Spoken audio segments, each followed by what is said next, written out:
Welcome, everyone. This is Glenda Dawson, and you're watching Glenda's Dragons Den. LD couldn't make it with us tonight, but he'll be joining us next week.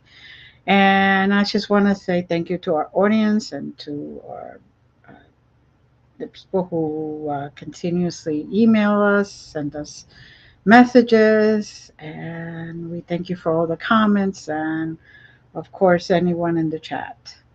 So tonight I have a very interesting guest, Tillie.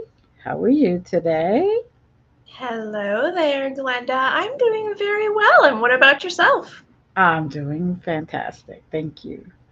So, Tillie has done a lot of things and is doing a lot of things, including writing. She's got her own podcast, and um, you the rest I'm going to let her tell you all about it. So, why don't you just tell our audience a little bit, something about you so they could get to know you?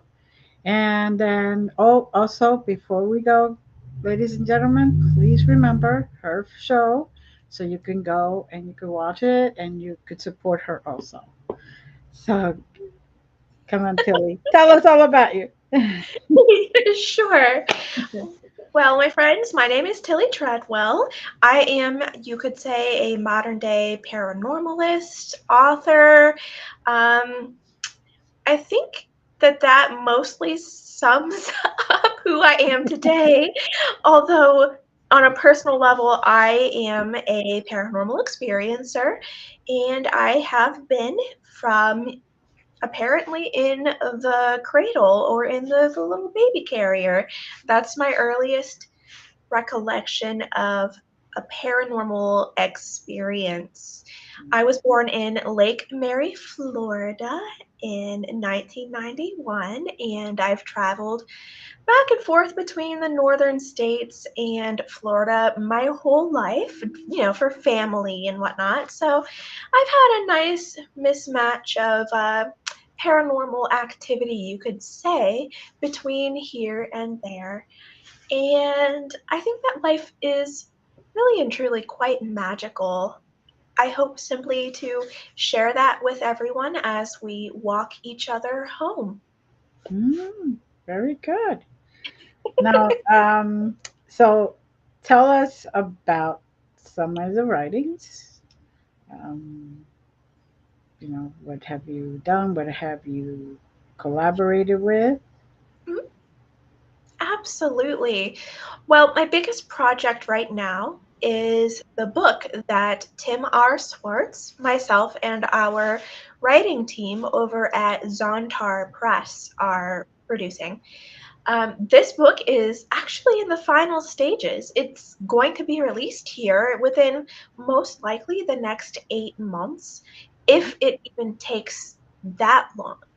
I I can't give too many spoilers about that, except I will say that I begin to go into what I call meta mechanics, and that is my grand theory about the quantum universe, how it interacts with all of us here, time, and different types of human and non-human incarnation, and everything in between, the Mandela Effect.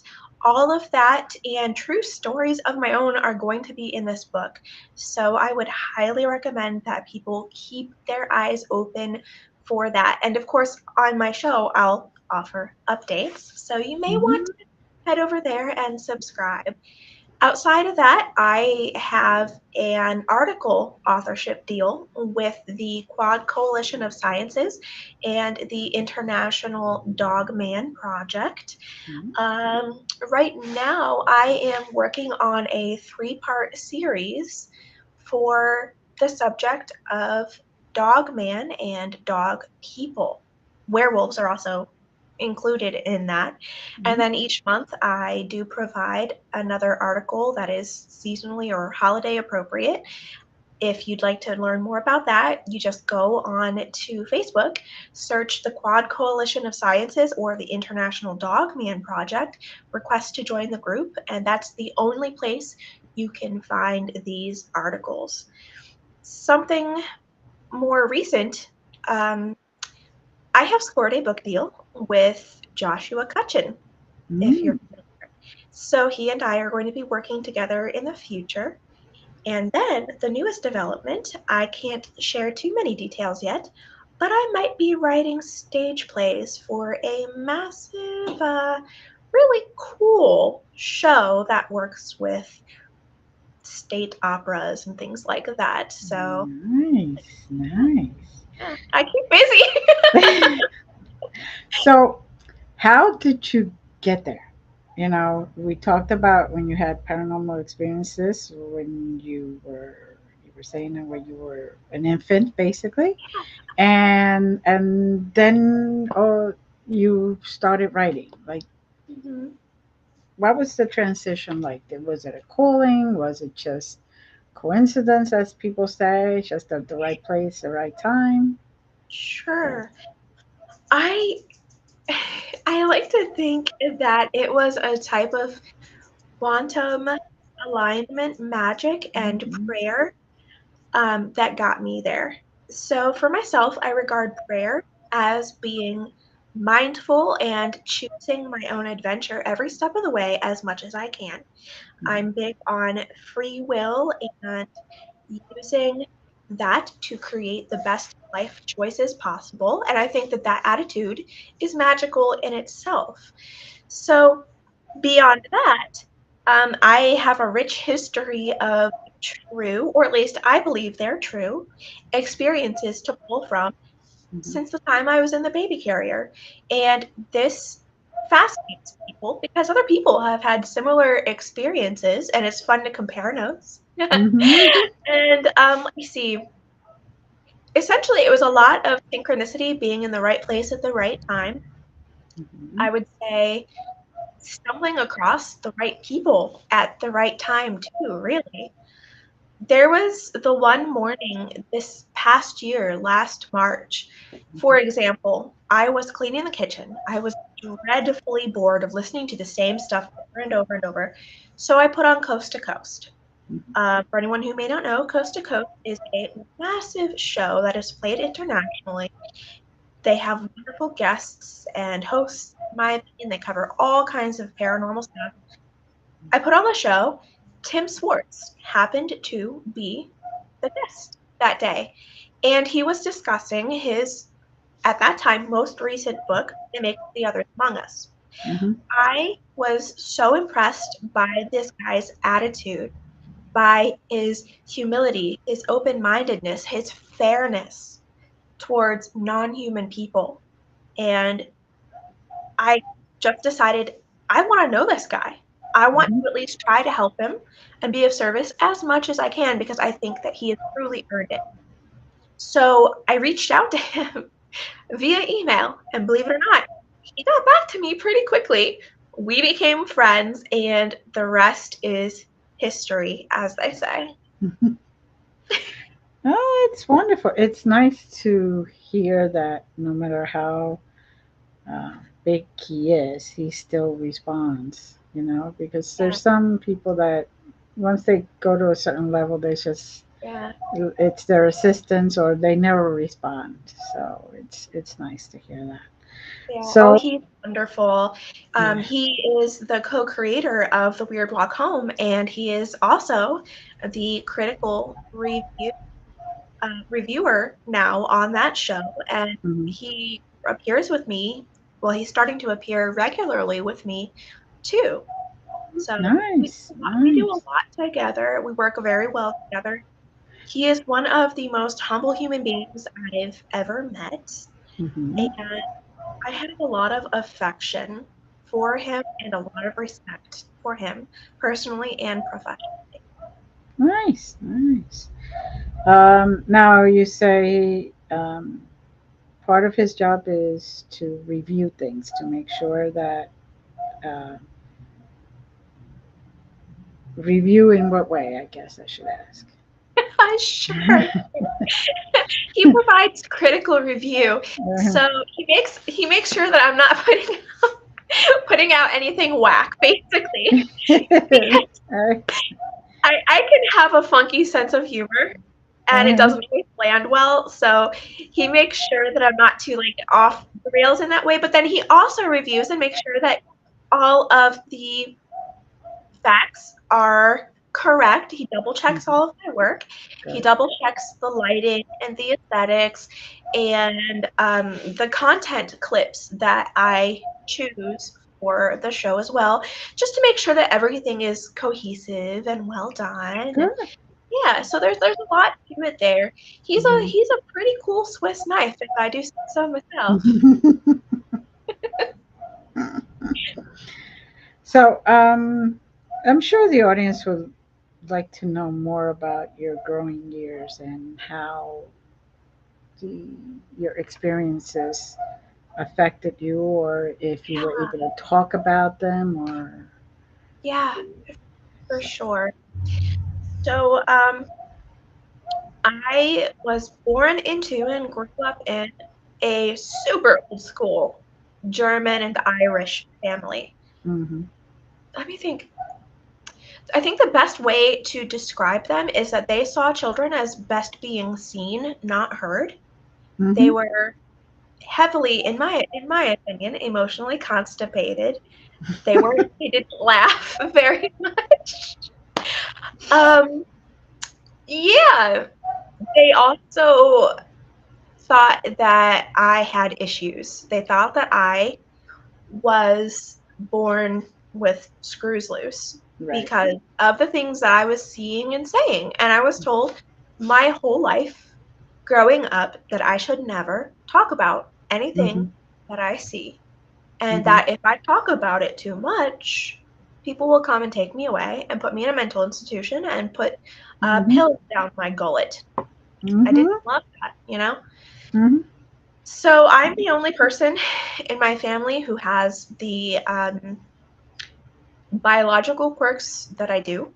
I'm Mm-hmm. also the only experiencer of uh, anything paranormal for the most part. I mean, like, there were a few exceptions where my mom did experience some of what I was talking about, and she just immediately shut down and went into complete denial.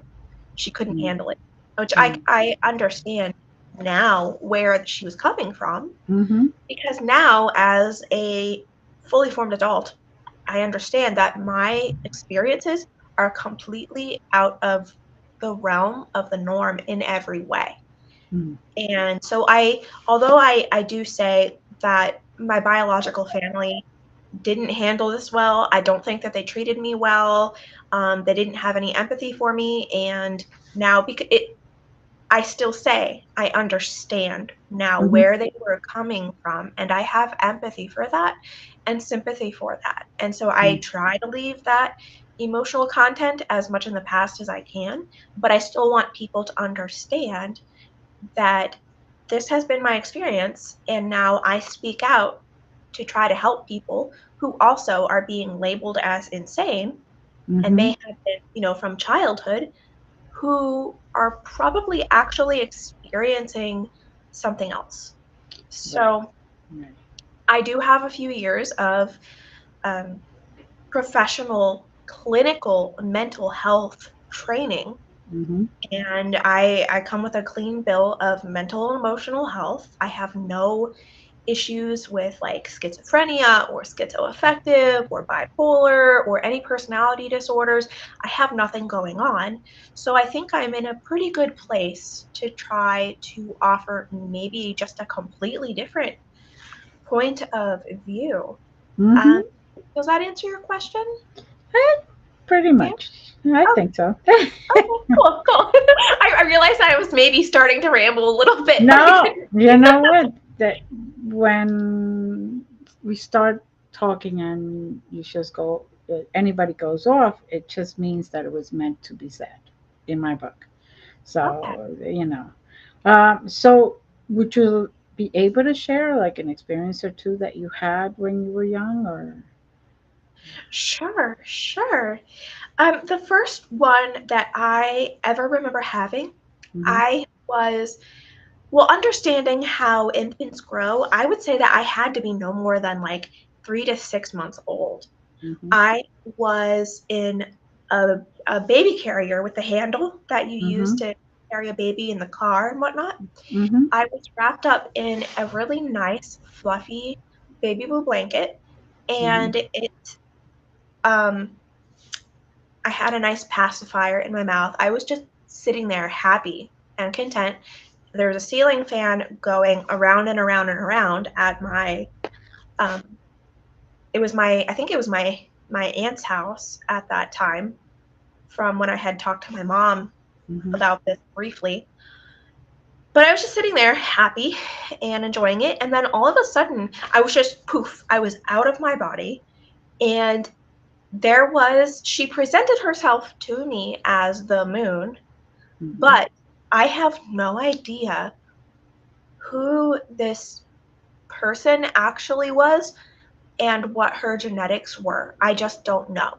Mhm. But she took me out of my body, and she was a big full moon. She was many times bigger than me, and she like held me to her chest, Mhm. but somehow she didn't have arms, and I still was staying there. And she said to me that she really appreciated what I was coming here to do. And Mhm. she asked me, "Is there anything that I can do for you to help you?" And I still remember that interaction because I think that I still had at that point sentience of some kind. Mhm. But being incarnate here, I think being an infant, it just the whole situation frightened and confused me. And so I remember being up against her and just crying, just like bursting out into tears, being terrified because she was so much bigger than me. And I was suddenly in this strange void place with her and whatnot. And so, boom, I was back into my physical body Mhm. and I was just absolutely inconsolable. Like, I spit out my pacifier and I was just struggling against the blanket and wailing. And I remember that my parents and my family at that point, they couldn't calm me down. I cried myself to sleep because I Mhm. was so freaked out by what had happened. Um, and then, too, as I discussed with you a little bit ago, I am diagnosed with being highly neurodivergent. Mhm. There is now a study out that links neurodivergence, like certain types of autism, Mhm. to having a longer, vivid conscious memory. Mhm. So now human people are starting to understand that some of us here actually do have memories from the crib. Mhm. Okay. Very good. And so these experiences, as well, that one would have been frightening to Yeah, anybody yeah, at that age, because you're experiencing it even as a human, not as a being or whatever. yeah. And it's very different, very different. Um, Now, that experience stayed with you, and did that affect you later on in years, or did it just like, okay, I remember that, I still remember that, but I'm moving on. Sure. All of these experiences still affect me deeply to this day. And I, although I'm sure that the process of dying isn't fun, I've been there a few times now. Mm-hmm. I, I am, in a way, excited to go home. Mm. Yeah, you still have. That's I always tell people that there's no rush because you came here to do something, and if you finish it, you don't have to come back and redo it. And so it's always best to just get it over and done with, get the job done, and then when you go back home, okay, I can move on from that Yeah, project. I don't have to keep reliving it. yeah. Now, when did you have any other types of experiences that like really stayed with you, basically? My first experiences with the um, Mandela Effect, or retconning, you could say, absolutely. These experiences are still with me to the point that I wrote about them massively in the book that's coming out here soon. Okay. I witnessed my grandma's mantle clock change. I looked away for a blink, looked back. The Roman numerals were different. Mm. And for anyone who would like to go more in depth about this with me, you could also go to Where Did the Road Go Radio. They're available on YouTube. I did a whole show about my experience with this clock. I was only a little kid. I was like 3 years old or something, and I had this experience. It's stuck with me to the point that now I watch clocks. I watch the Roman numeral clocks, and I still see changes. Every once in a while, the timeline seems to flip. So one moment we're in a timeline or in a timeline group or set Mm-hmm. where, let's say, four, the Roman numeral four, is written as um, four eyes, but then we Mm-hmm. might the next minute be in a timeline or a timeline set where it is IV. Mm-hmm. And then going online to do research and even looking at old books about this, it always lines up with the current um, timeline reality. But then as the clocks shift, I've noticed so does the information for the vast most part. And I've Mm-hmm. watched this happen with live internet pages. Mm-hmm. And other people have taken note of these types of things as well. So I have some I have some faith in myself that maybe I'm not so nutsy after all. But of course, please don't listen to me. I'm nothing but a Barbie doll talking mad mess probably.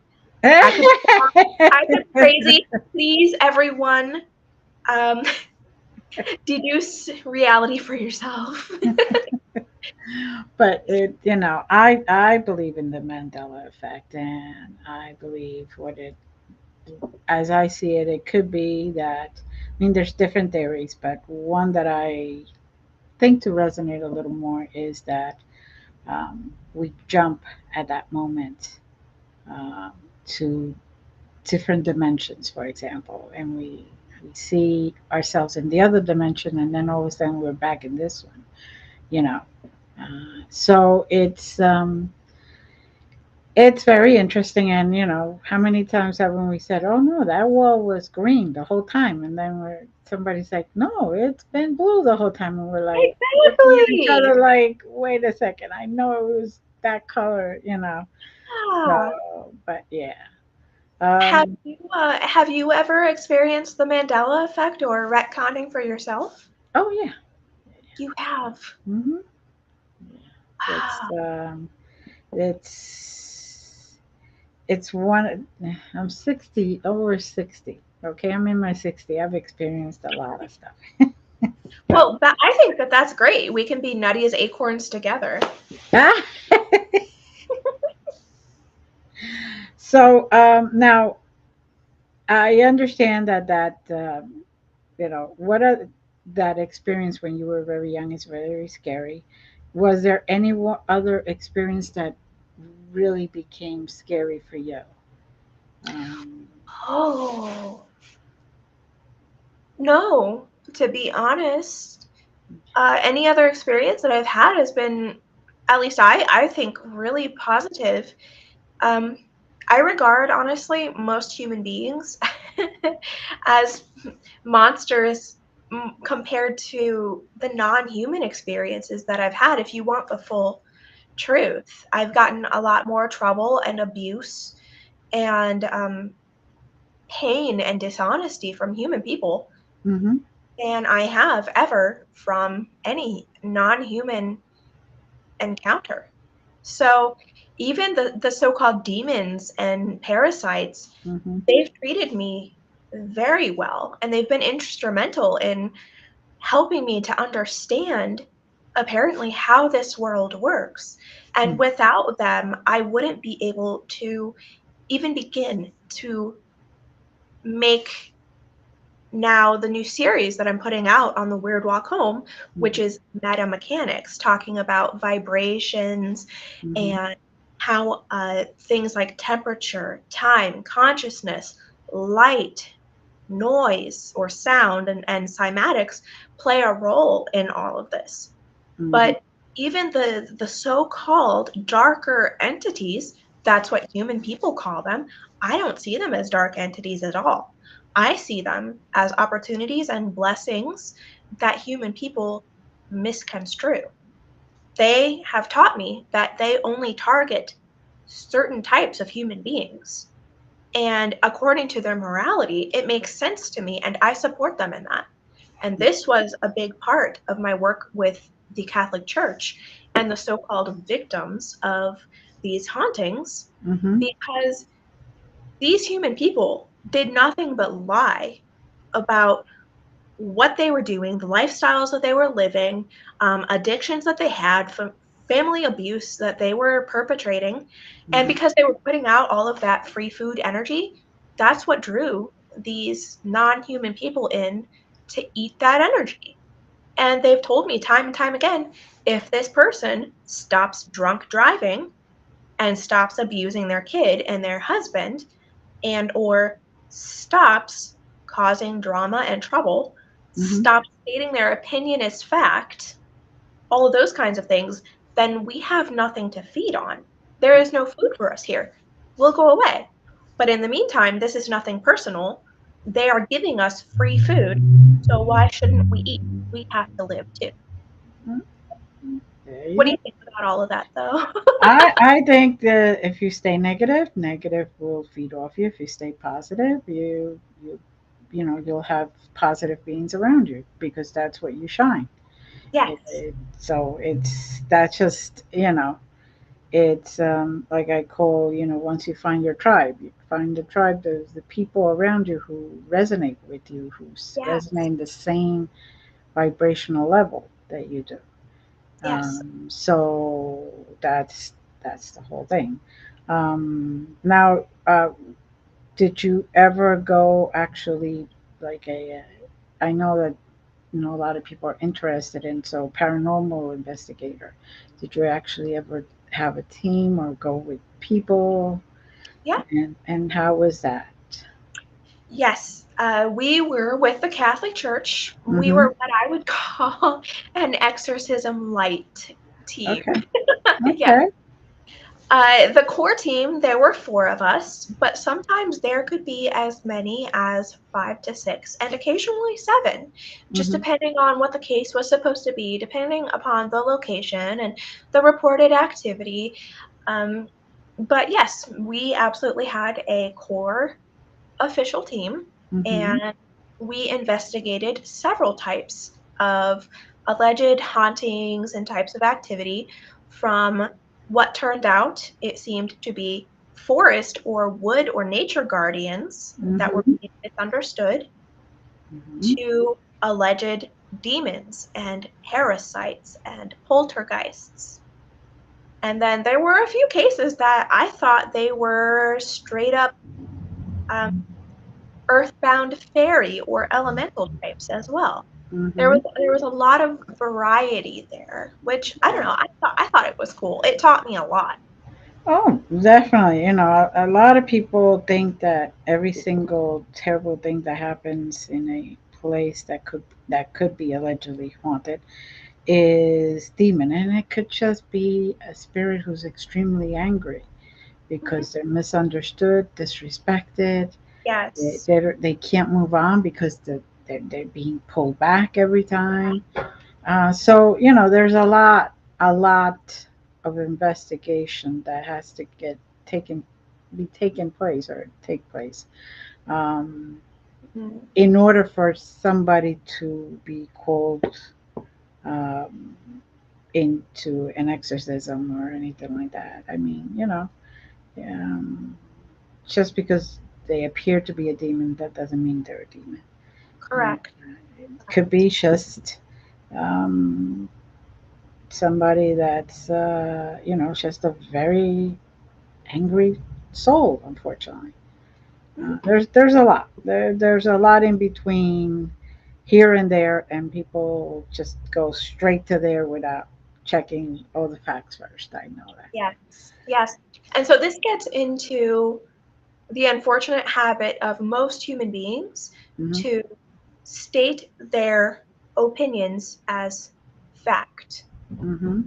And so even me, I admit that I talk a little bit differently Hmm. on air to appeal to the world at large, but in my actual knocking off the theatrics life, Hmm. I speak very flatly and plainly and objectively, and most Hmm. people find that to be boring and unrelatable. But they take the other extreme typically, where they will say that thing is a demon. They've never talked to that person before. They Hmm. can't even see that person. Hmm. They don't know the history of the alleged victim. There's a lot to it, and they just say that's a demon. That's a horrible creature, and we are better because, for example, we're God's chosen people or something like that. There's a lot of Hmm. superiority that I find human beings to engage in, and that ties into a lot of delusion. Hmm. So there's not a lot of freedom that I understand most human people to engage in intellectually, emotionally, etc. And then they impose that also on other people, human Hmm. people and non-human people alike. This just creates, in my experience, a lot more trauma. So Hmm. with my mental health training background, I brought a very unique experience and understanding to this team and Hmm. to the Catholic Church. A big part of my role was to suss out whether or not these alleged victims were likely to be telling the truth, Hmm. were treating the resources that the church provided them appropriately, and whether or not they actually needed to be recommended for a formal exorcism. Hmm. In my time doing that, not one person actually needed those resources, nor did they need an exorcism. Mental health care, Hmm. vibrational care, Hmm. and personal responsibility and a change of lifestyle would have fixed everything. And Hmm. there were a few cases where people did understand and respect what I was saying and they took ownership. They Hmm. changed their life, they changed their vibrations, and it stopped.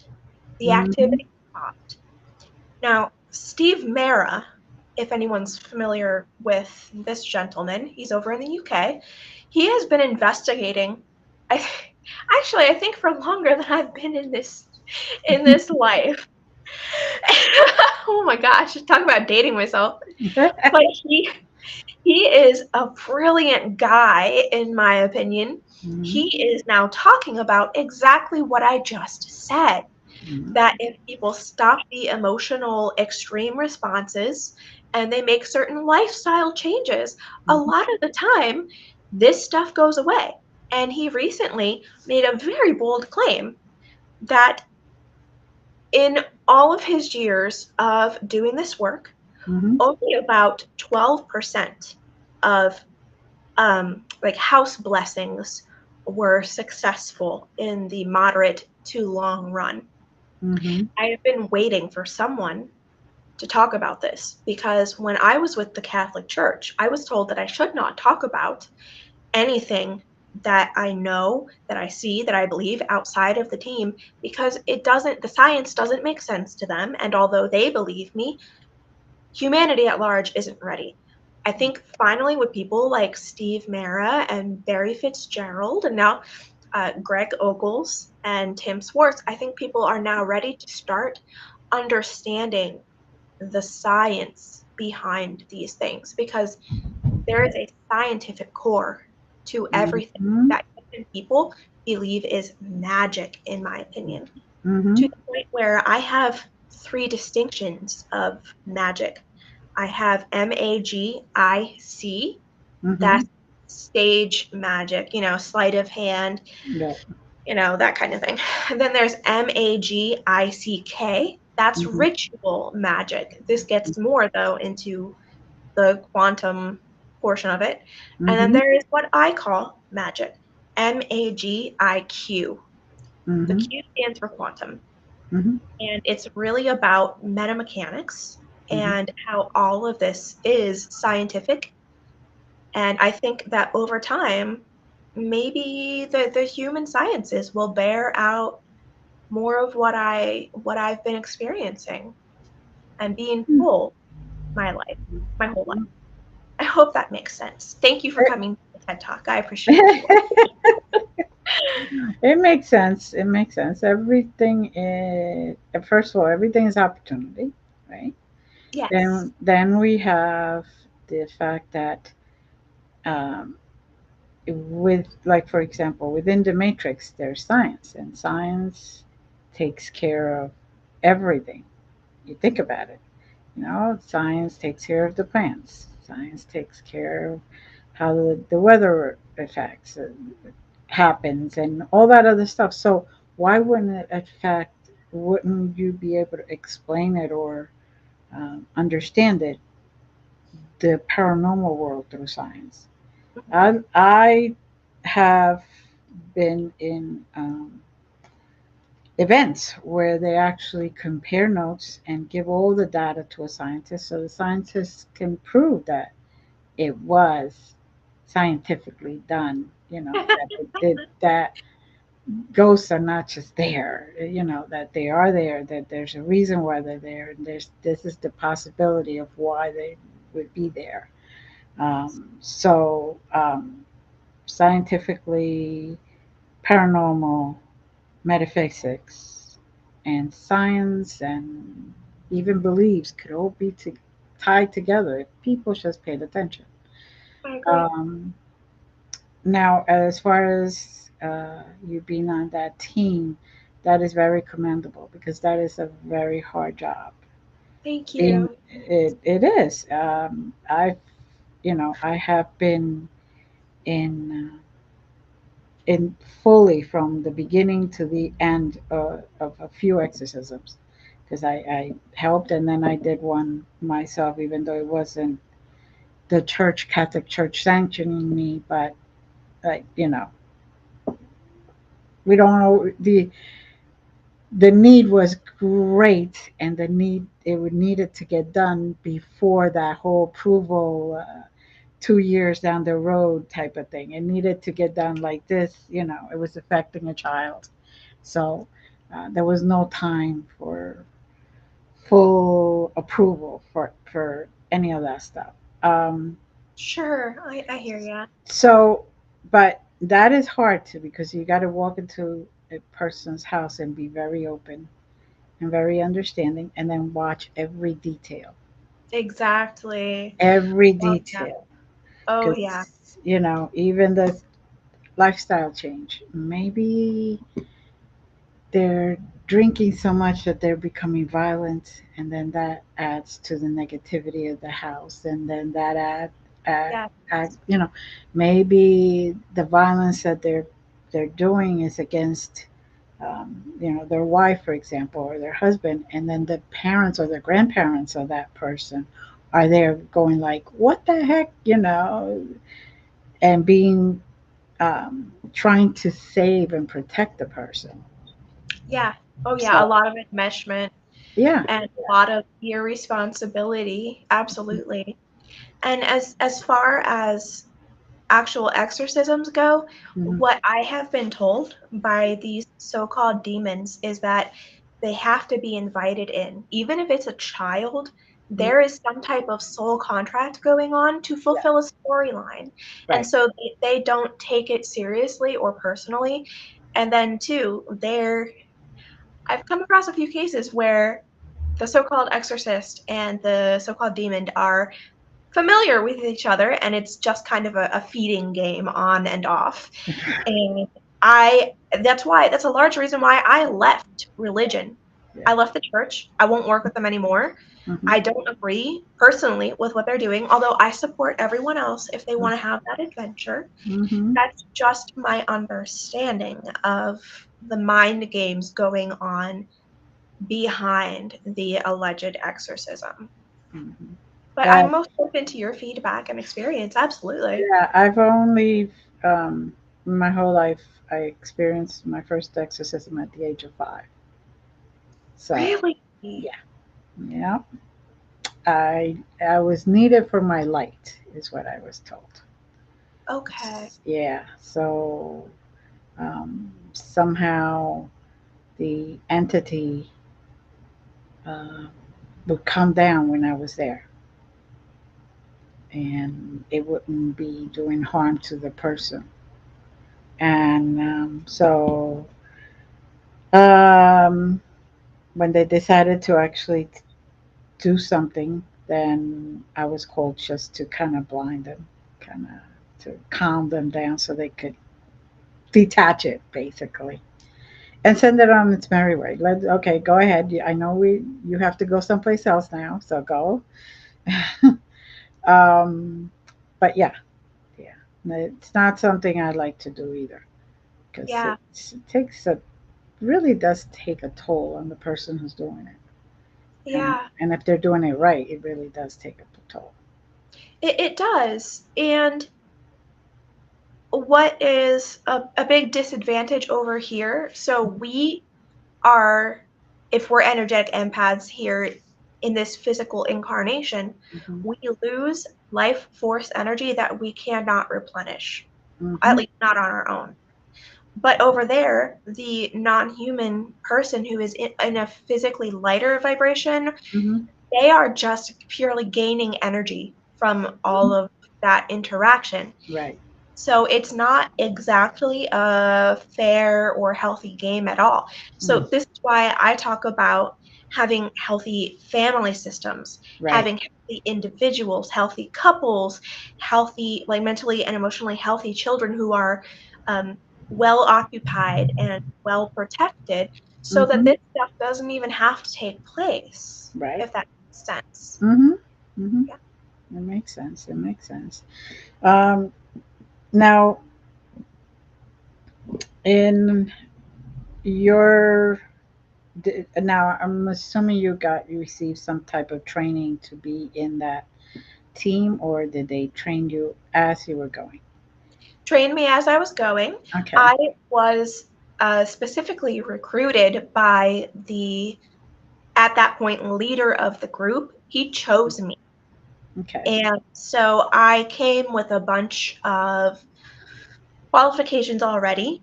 I Hmm. was vetted by the father at the local church. They Hmm. got higher approval, and then that was it. My job though was very natural and simple anyways, so it was more about just training me how to work with a team Hmm. and like what criteria they need me to vet Hmm. with the alleged victims. That was the training that I went through, Hmm. but everything else they gave me almost complete free reign because they were able to get a lot of verification that I was telling the truth. Hmm. They were able to listen to EVPs that they caught. They caught uh, footage on camera, Hmm. things of that nature. So they trusted me in that way. And then, as well, there were a lot of things that I would say that I was being told from these alleged demons and whatnot Hmm. that apparently did actually validate some of the more little known stuff that is in the Bible. Hmm. There was a lot of information that I was just receiving and refeeding to the Catholic Church that one made sense, two was able to be verified that there was apparently some non human, less physical person there Hmm. interacting with me and interacting with us. Hmm. So, yeah, the biggest training that I went through was just about how to work with the team and the vetting criteria. Very good. Very good. Yeah. I was just, because I am always wondering sometimes I hear different churches, you know, different, I should say, locales of the Catholic Church. Yes. Yes. Each one of them does it differently. So it's from my understanding, they have guidelines, but the way they accomplish it sometimes, you know, It is. not the same. So, Yes. um, now, do you ever feel um, like you have been in other places at the same time? Like, do you feel sometimes like you're here, but you're in another dimension and um, you get information from that dimension and you send information to that dimension? Has there ever been that type of a feeling or I think experience? that's a great question and rather unique. I appreciate that. Yes, actually. So part of the neurodivergent Hmm. diagnosis that I've received, um, due to working with neuropsychologists and essentially neuroscientists, my brave way my brain waves function a little bit differently. So I am just for layman's terms, I Hmm. am almost always in that dreamy meditative state Hmm. that little kids are in. Okay. So with this type of meditative, um, extremely open minded state that I tend to occupy, Hmm. I'm not really here. Okay. Usually, this is something that is related to things like dissociative identity disorder Hmm. and other trauma based disorders. But there are now um, bits and pieces of proof coming out that this can also be a genetic setting. For example, over in India, Hmm. there are some revered people, or at least there were way back when, they seemed like they were not really there. They seemed ungrounded, but when people would go and talk to them, these people would give phenomenal advice. And they were known to be highly psychic and highly accurate, but Hmm. they just seemed kind of airheaded and not really there. And that's me. So um, I consistently feel like I'm not really here, even though, of course, I am. I'm sitting here Right. talking to you, whatnot, but this is a very dream-like experience for me, and this is how my whole life has been. And I then this gets into too the more objective part of Hmm. my diagnosis, which is that I don't have a lot of ego or emotional content. And I think that this also is part of why I have the paranormal and the non human experiences that I do, because I'm not emotionally explosive. Hmm. I'm not trying to push my opinion as fact onto other people. Hmm. I'm not accusing non human people of doing things that they're not doing. And I'm open to listening to what they have to say, why they operate as they do, all of that. It's a big package in my understanding. So I think that it's really just another type of incarnation, and I think that there are gifts and challenges Hmm. that come with that. So um, for myself, I'm horrible at math. I can add two and two, and that's really about it. My brain just doesn't work that way, and it never has. And my teachers used to think that I was pulling their leg when I would say it's not making any sense to me. Right. But then I was in all of the advanced classes for reading and for writing, Hmm. incredibly gifted and creative in that way. I was praised as being a model student, just a little floaty and airheaded. But what's really wrong with that Hmm. necessarily? Okay. That's funny. That is Yeah. funny. It they everybody always tries to label people. It's like Yeah. just be, just be. There's no need to Yeah. label, right? I So agree. I uh, agree. now is there we are? starting to come close to the end of the show. Is there anything else you'd like to share with the Uh, audience? yes. Thank you very much for asking, my dear.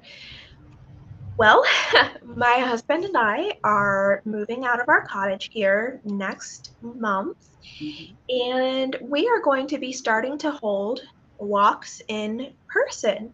So I have invitations to 6 states right now, and we're working on getting funding up to be able to do that with the new lifestyle that we are implementing.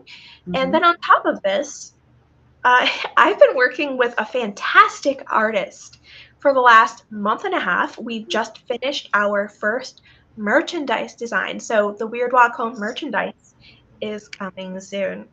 Nice, nice, very As, nice. as well, I am a dessert tea blending master. I've been Mhm. formally educated in that way too. I love to learn. And so now I'm putting that to use too. When the e-shop launches, there are going to be organic, hand blended small batch dessert teas that I have formulated and blended myself. They're going to be up for sale there. This whole eShop is going to be paranormal themed. And I'm Good. working on some fun names right now for all the teas and whatnot. I'm going to have the merchandise to go with it.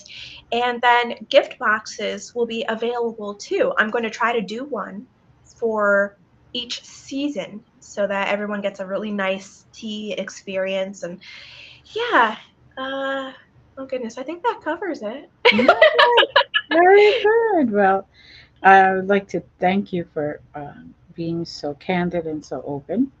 And it's been great to hear your your experiences, because everybody's experience is different, and maybe there are other people out there that have the same experiences as you or similar, and Yeah, can feel like they're not so out of this world anymore. They could feel that they're safe, and yes. you know not the only ones, that's for sure. So I would like to say thank you, and I will have all your email and any other link, like your YouTube link and all that, in the description so people can find you. And that's basically it. I'd like to say thank you very much for being here. I'd like to thank the audience as always, and we love you, and have a great day. Bye. Thank you, Tilly. You're welcome.